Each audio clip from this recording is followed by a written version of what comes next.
Good afternoon mga ka-trades. So, ang video natin last time ay for demo account pa lang yon.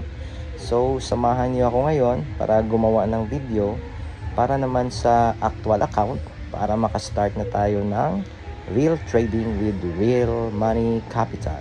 Let's go! Unang-una, i-open natin yung ating Exness. Punta po tayo sa ating profile at makikita natin na hindi pa po verified yung ating account. Meaning, hindi pa tayo makaka-trade ng actual mga accounts natin. So, kailangan natin siyang i-complete now. So, hintay lang because it's loading. So, una, i-verify natin siya sa email at magsisend siya ng code. I-input lang po natin code na receive natin sa registered. Kumpletuhin lang po natin yung mga informations, yung ating name, birthday, gender, at saka address. Siguraduhin tama po yung ating mga detalye na ilalagay dito. Siguraduhin din natin na yung number na ilalagay natin ay yung atin talagang ginagamit at registered. Kasi later on, ito na rin yung gagamitin nating number para sa pag-withdraw ng ating mga profit.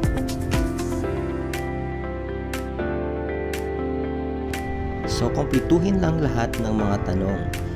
Kung saan ka nagtatrabaho, anong profession, napakadali.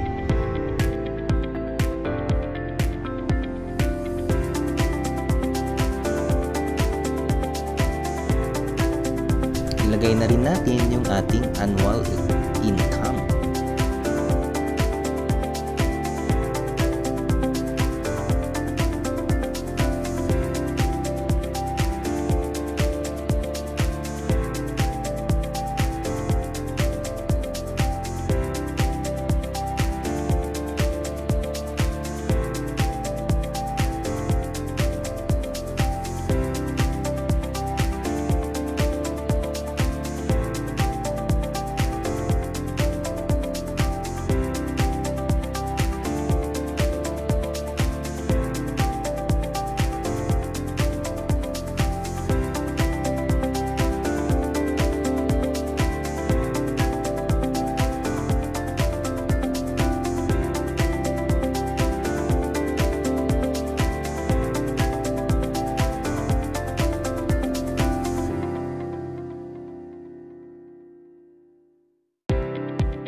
At ayun, for the final step, i-click na po natin lahat ng mga square and isubmit na po siya natin.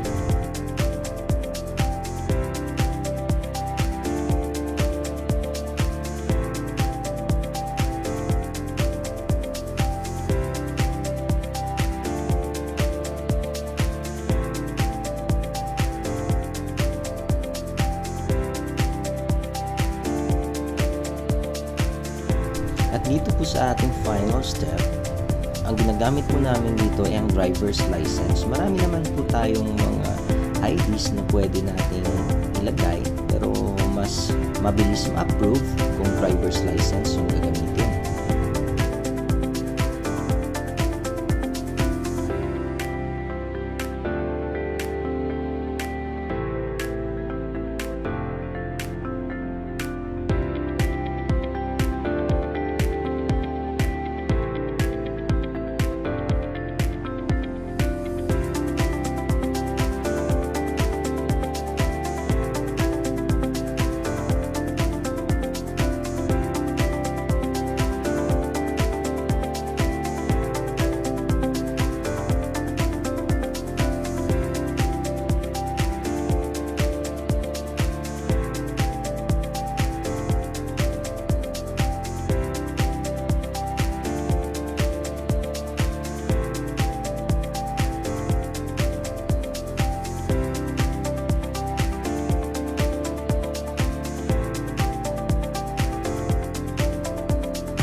lang po tayo habang nire-review nila yung ating mga documents.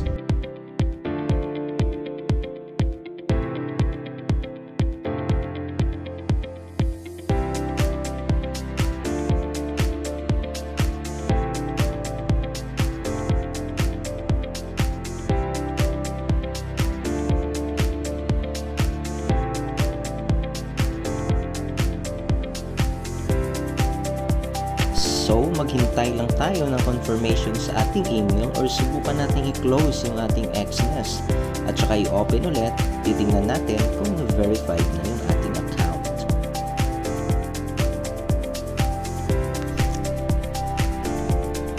So, ayun nga, ka-trades. Verified na siya pero basic account pa lang kasi starter tayo. So, later on, we will verify na talaga na wala siyang basic.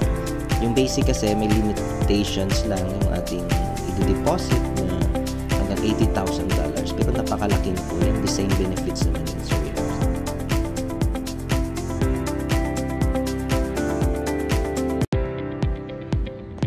Yun mga ka-trades, napakadali lang yung instructions. I-follow lang natin yung mga instructions and napakadali. So next video natin ay kung paano natin simulan gamit na yung real money.